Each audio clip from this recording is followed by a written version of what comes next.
2 ദിവസമായിട്ട് നമ്മുടെ വാർത്താ ചാനലുകളിലും പത്രങ്ങളിലുമൊക്കെ എരിപൊരി ചർച്ച നടക്കുന്ന ഒരൊറ്റ വിഷയത്തിലാണ്. നമ്മുടെ രാജീവ് ചന്ദ്രശേഖരെ കേരള BJP ഘടകത്തിൻ്റെ പ്രസിഡന്റായി നിയോഗിച്ചു. ഇന്നലെ കോർ കമ്മിറ്റി യോഗത്തിൽ ആ തീരുമാനമുണ്ടായി, അത് പ്രഖ്യാപിച്ചു.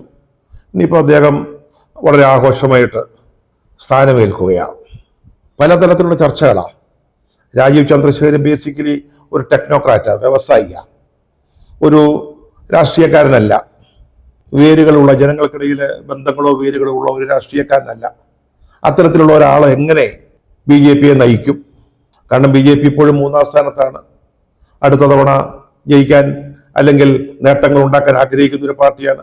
ആ പാർട്ടി എങ്ങനെ രാജീവ് ചന്ദ്രശേഖരൻ, രാഷ്ട്രീയ പ്രവർത്തന പാരമ്പര്യം കാര്യമായിട്ടില്ലാത്ത രാജീവ് നയിക്കും? അതാണ് ഒന്നാമത്തെ ചോദ്യം. രണ്ടാമത്, അദ്ദേഹം പ്രസിഡന്റ് ആവുന്നത് കേരളത്തിൽ കോൺഗ്രസിനെയും UDFനെയും എങ്ങനെ ബാധിക്കും? നമ്പർ 2. പിന്നൊന്ന്, കേരളത്തിലെ കോൺഗ്രസിലെ ഗ്രൂപ്പുകളെക്കാൾ ഭീകരമാണ് അവിടുത്തെ അവസ്ഥ. ഇവരെയൊക്കെ എങ്ങനെ അദ്ദേഹം നയിച്ചു കൊണ്ടുപോകും? അവരെ എങ്ങനെ ഒന്നിപ്പിച്ച് നിർത്തും? അതുപോലെ ആരെയൊക്കെ കൂടെ നിർത്തും? പുതിയ ടീം എന്ന നിലയിൽ ആരൊക്കെ ആയിരിക്കും ഉണ്ടാവുക? ഈ വക ചർച്ചകൾ ഇങ്ങനെ വളരെ വിശദമായ തോതിൽ നടന്നുകൊണ്ടിരിക്കുകയായിരുന്നു.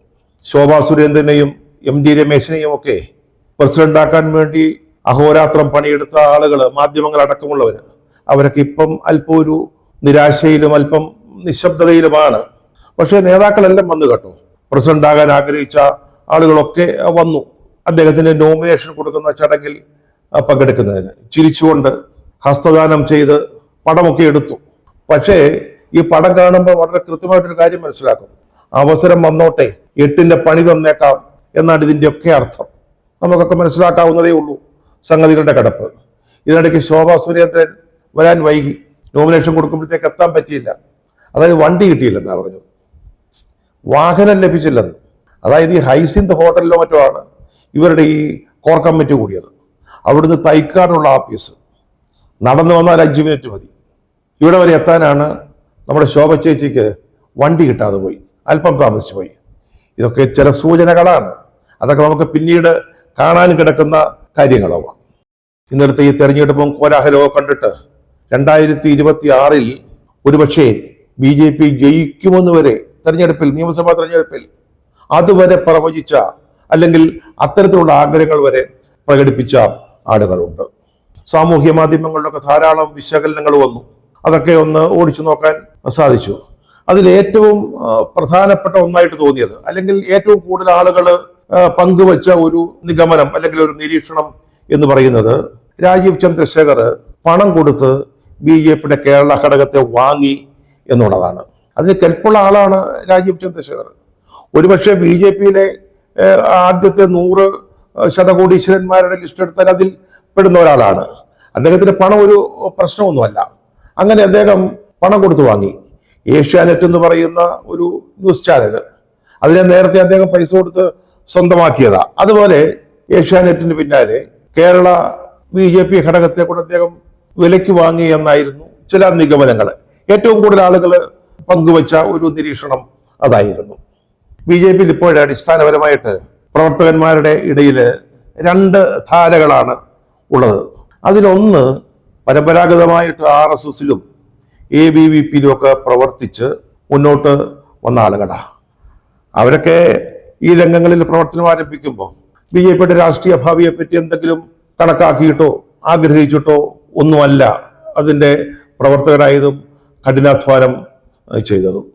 രണ്ടാമതൊരു കൂട്ടരുണ്ട്, അടുത്ത കാലത്ത് വന്നവരാം, വേണമെങ്കിൽ ഭാഗ്യാന്വേഷികൾ എന്ന് പറയാം. അവരിൽ ഭൂരിപക്ഷവും മറ്റു ചില പാർട്ടികളിലൊക്കെ പ്രവർത്തിച്ച പരിചയമായി വന്നവരാം. അവർ നോക്കുമ്പോൾ BJP ഉയർന്നുയർന്നു വരികയാണ്. കേന്ദ്രത്തിൽ അധികാരം നേടി, അതിനുശേഷം ഇടവേളയുണ്ടായെങ്കിലും നരേന്ദ്രമോദിയുടെ നേതൃത്വത്തിൽ ആ അധികാരം ഉറപ്പിച്ചു. ഇതൊരു പുതിയ ഭാഗ്യദേശമാണ് എന്ന് കരുതി സ്ഥാനമാനങ്ങൾ അല്ലെങ്കിൽ പദവികൾ ഇതൊക്കെ പ്രതീക്ഷിച്ചു വന്ന ധാരാളം ആളുകളുണ്ട്. എനിക്ക് തോന്നുന്നു ഈ പഴയ കൂറ്റുകാരേക്കാൾ ഈ പുത്തൻ കൂറ്റുകാർക്കാണ് ഇപ്പോൾ ഈ പാർട്ടിയിൽ മേധാവിത്വം അല്ലെങ്കിൽ ശക്തി എന്നാണ് പുറത്തുനിന്ന് നോക്കുമ്പോൾ നമുക്ക് മനസ്സിലാക്കാൻ കഴിയുന്ന ഒരു കാര്യം. രാജീവ് ചന്ദ്രശേഖർ ഈ കൂട്ടത്തിലൊന്നും വരുന്നതല്ല. അദ്ദേഹത്തിന് രാഷ്ട്രീയ പാരമ്പര്യമേ ഇല്ല, ജനങ്ങളുമായിട്ടുള്ള ബന്ധമില്ല. അദ്ദേഹം ഒരു വലിയ വ്യവസായിയായിരുന്നു, കച്ചവടക്കാരനായിരുന്നു. അക്കാര്യത്തിൽ അദ്ദേഹം ഒരു വിജയമായിരുന്നു. അതിൽ നിന്നുണ്ടാക്കിയ പണം കൊണ്ടാണ് അദ്ദേഹം BJP-യിൽ സ്ഥാനമാനങ്ങൾ നേടിയത്. പെട്ടെന്ന് അദ്ദേഹം BJP-യിൽ ചേരുന്നു. കർണാടകയിൽ നിന്നുള്ള രാജ്യസഭാംഗമാകുന്നു. അദ്ദേഹം പെട്ടെന്ന് മന്ത്രിയാകുന്നു, സഹമന്ത്രിയാകുന്നു. അതിനുശേഷം അദ്ദേഹം തിരുവനന്തപുരത്തേക്ക് മത്സരിക്കാൻ വരുന്നു. അങ്ങനെയായിരുന്നു അദ്ദേഹത്തിന്റെ ആ പൊളിറ്റിക്കൽ ഗ്രാഫ് അങ്ങനെ ഉയർന്നു വന്നത്. പണ്ടാണെങ്കിലും ഇന്നാണെങ്കിലും പാർട്ടിയിൽ പ്രവർത്തിച്ചു വലിയൊരു പാരമ്പര്യമോ ചരിത്രമോ അനുഭവ സമ്പത്തോ ഒന്നും അദ്ദേഹത്തിനില്ല. നമ്മുടെ K. സുരേന്ദ്രൻ അടക്കമുള്ളവര് ഈ പറഞ്ഞ ആദ്യത്തെ വിഭാഗത്തിൽപ്പെട്ടവരാ.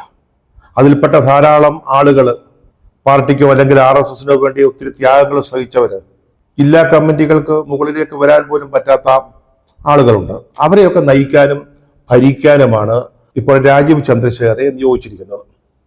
ഇതൊക്കെ കേന്ദ്ര നേതൃത്വത്തിന്റെ ഒരു സർജിക്കൽ സ്ട്രൈക്ക് ആണെന്ന് വിശ്വസിക്കുകയും അത് മറ്റുള്ളവരുടെ ഇടയിൽ പറഞ്ഞു പരത്തുവാൻ ശ്രമിക്കുകയും ചെയ്യുന്ന ആളുകളൊക്കെ ഉണ്ട്.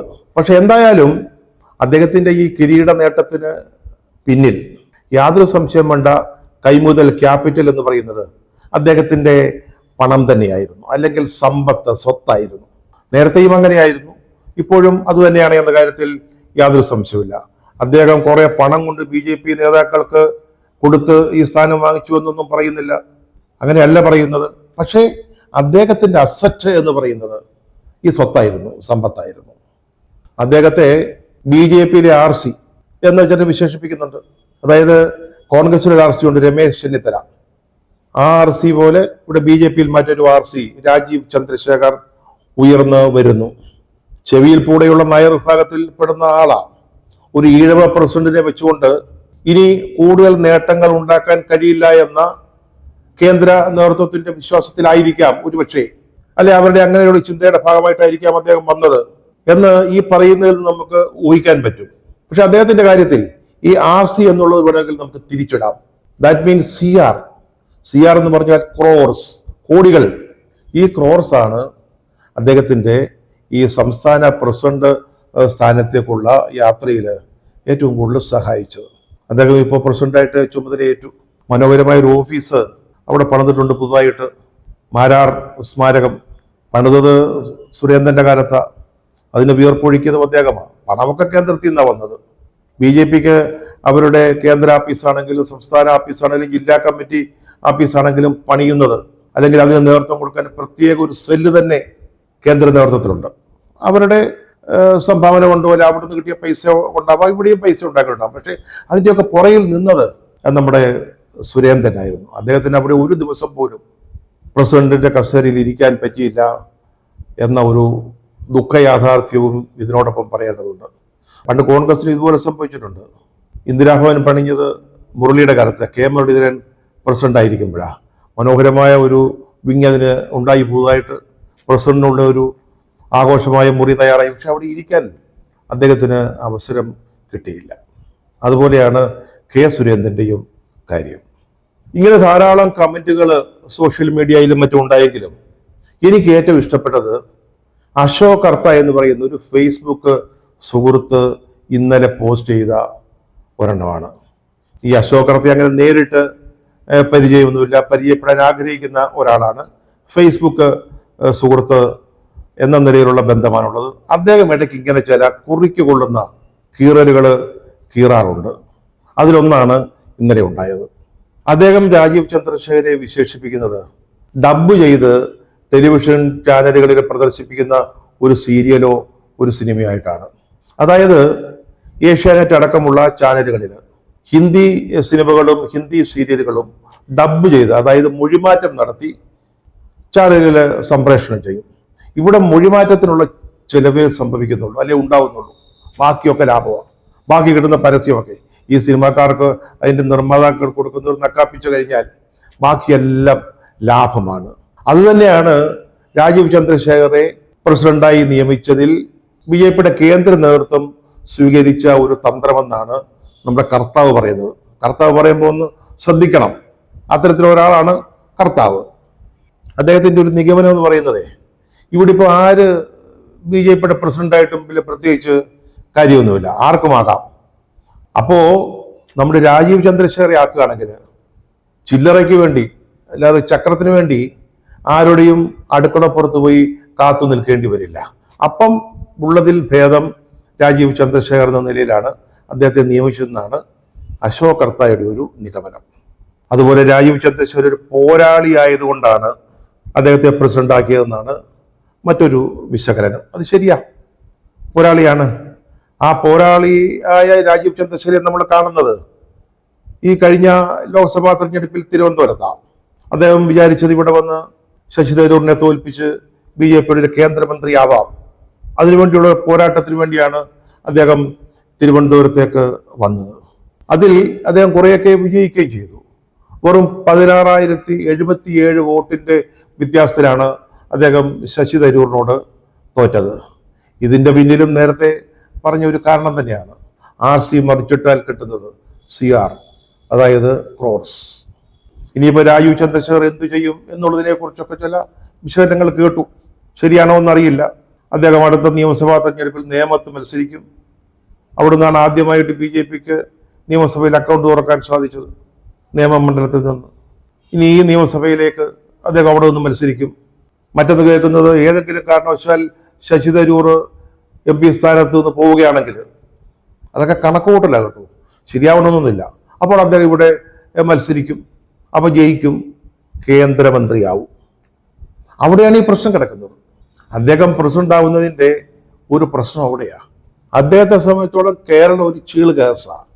ഇവിടെ എന്തെങ്കിലും ആവാനൊന്നും അദ്ദേഹം ആഗ്രഹിക്കുന്നില്ല. ഇവിടെ BJP ജയിച്ച് മുഖ്യമന്ത്രിയാവുന്ന ഒരു കാലം അടുത്തെങ്ങാനും ഉണ്ടാവുമെന്ന് അദ്ദേഹം ധരിക്കുന്നില്ല. അദ്ദേഹം ബുദ്ധിമാനാണല്ലോ, കച്ചവടക്കാരനാണല്ലോ. അപ്പൊ അദ്ദേഹം ഒന്നും ആഗ്രഹിക്കുകയോ ചിന്തിക്കുകയോ ചെയ്യുന്നില്ല. അദ്ദേഹത്തിന്റെ ലക്ഷ്യം കിടക്കുന്നത് വടക്കാ, ഇന്ദ്രപ്രസ്ഥത്തിലാ. അപ്പൊ അദ്ദേഹം അതിനുവേണ്ടിയായിരിക്കും ഈ കേരള BJPയുടെ പ്രസിഡന്റ് സ്ഥാനം ഉപയോഗിക്കുക. അപ്പൊ അത് പാർട്ടിയെ വളർത്താനായിരിക്കുമോ? അദ്ദേഹം വളർന്ന് കേന്ദ്രത്തിലേക്ക് കയറി പോകാനുള്ളൊരു വഴിയായിട്ടായിരിക്കുമോ ഇതിനെ ഉപയോഗിക്കുക എന്നുള്ളതാണ് പ്രധാനപ്പെട്ട കാര്യം. എന്തായാലും ഇവിടെ നിലനിൽക്കുന്നതിന് പല പണികളും പല തറവേലകളും രാജീവ് ചന്ദ്രശേഖർ പഠിക്കേണ്ടി വരും. അദ്ദേഹം ഇന്നലെ ഒരു പത്രത്തിന് കൊടുത്ത ഒരു അഭിമുഖത്തിൽ അദ്ദേഹം പറഞ്ഞത്, അദ്ദേഹം മുണ്ടുടുക്കാൻ പഠിച്ചത് കേന്ദ്രമന്ത്രിയായതിന് ശേഷമാണെന്നാണ്. അദ്ദേഹം മോഡിയെ കണ്ടപ്പോൾ അദ്ദേഹം പറഞ്ഞു, ഇനി മുണ്ടുടുത്ത് ശീലിക്കുന്നത് നന്നായിരിക്കുമെന്ന്. അപ്പം തന്നെ അദ്ദേഹം മുണ്ടിലേക്ക് മാറി, മുണ്ടരായി. മുണ്ടുടുക്കാൻ പഠിച്ചതുപോലെ ഇവിടെ പിടിച്ചു നിൽക്കാൻ അദ്ദേഹത്തിന് വേറെയും ചില വേലകളൊക്കെ പഠിക്കേണ്ടി വരും. ഇത് ബാംഗ്ലൂരും ഡൽഹിയുമല്ല, ഇത് കേരളമാണ്. അദ്ദേഹത്തിന് ഇതുവരെയുള്ള ബന്ധം ഇവിടുത്തെ തിരുവനന്തപുരത്തെക്കുറിച്ച് നേതാക്കളുമായിട്ടാണ്. അദ്ദേഹം കാര്യങ്ങൾ പഠിച്ചു വരുമ്പോഴേക്കും പല അഭ്യാസങ്ങളും നടത്തേണ്ടി വരും ഇവിടെ പിടിച്ചു നിൽക്കണമെങ്കിൽ. ഏതായാലും രാജീവ് ചന്ദ്രശേഖർ എങ്ങനെ BJPയെ നയിക്കും എന്നുള്ളതിനെക്കുറിച്ച് ചില നിഗമനങ്ങളിലൊന്നും എത്താറായിട്ടില്ല. അതിൻ്റെ പ്രധാനപ്പെട്ട കാരണം അദ്ദേഹത്തിന് നമ്മളെ അറിയില്ല, നമുക്ക് അദ്ദേഹത്തെയും അറിയില്ല. അദ്ദേഹം വാസ്തവത്തിൽ ഡൽഹിയിൽ നിന്ന് കെട്ടിയിറക്കിയ ഒരു നേതാവാണ്, സംശയമൊന്നുമില്ല. അദ്ദേഹത്തിൻ്റെ ആകെയുള്ള ബന്ധം ഇവിടെ തിരുവനന്തപുരത്ത് മത്സരിച്ചു, ഒരു നല്ല പോരാട്ടം കാഴ്ചവെച്ചു, സംശയമൊന്നുമില്ല. ഇപ്പോൾ അദ്ദേഹം തിരുവനന്തപുരത്ത് സ്ഥിരതാമസമാക്കി എന്നാണ് മനസ്സിലാക്കുന്നത്. ഏതായാലും അദ്ദേഹം ആദ്യം ചെയ്യേണ്ടത് അല്ലെങ്കിൽ ചെയ്യുക, കേരളത്തിലെ BJPയുടെ നേതാക്കളെയും പ്രവർത്തകരെയും അനുഭാവികളെയും ഒക്കെ ഒന്ന് കണ്ട് പരിചയപ്പെടുക എന്നുള്ളതായിരിക്കും. ഇപ്പോഴത്തെ സംസ്ഥാന കമ്മിറ്റിയിലെ മുഴുവൻ ആളുകളെ പോലും അദ്ദേഹം കണ്ടിട്ടുണ്ടാവില്ല. ഇന്നിപ്പോൾ അദ്ദേഹം സംസ്ഥാന കൗൺസിലിന്റെ യോഗത്തിലാണ് അധികാരമേൽക്കുന്നത്. അതായിരിക്കും അവരെയൊക്കെ കാണാനും പരിചയപ്പെടാൻ പിന്നെ സമയമെടുക്കും, കാണാനുള്ള ആദ്യത്തെ അവസരം. അപ്പം അദ്ദേഹം ഇവരെയൊക്കെ ഒന്ന് പരിചയപ്പെടട്ടെ, കേരളത്തിലെ പാർട്ടിയെ ഒന്ന് മനസ്സിലാക്കട്ടെ, എന്തൊക്കെയാണ് ഇവിടെ നടക്കുന്നത് എന്നൊന്ന് അറിയട്ടെ. അതിനുശേഷം നിഗമനങ്ങളിലേക്ക് പോകുന്നതായിരിക്കും നല്ലത്. പക്ഷേ അത് തീരുന്നതിന് മുമ്പ് ഇവിടുത്തെ നിയമസഭാ തിരഞ്ഞെടുപ്പ് പോലും കഴിഞ്ഞു പോകുമോ എന്നാണ് നമ്മൾ കണ്ടറിയേണ്ടത്.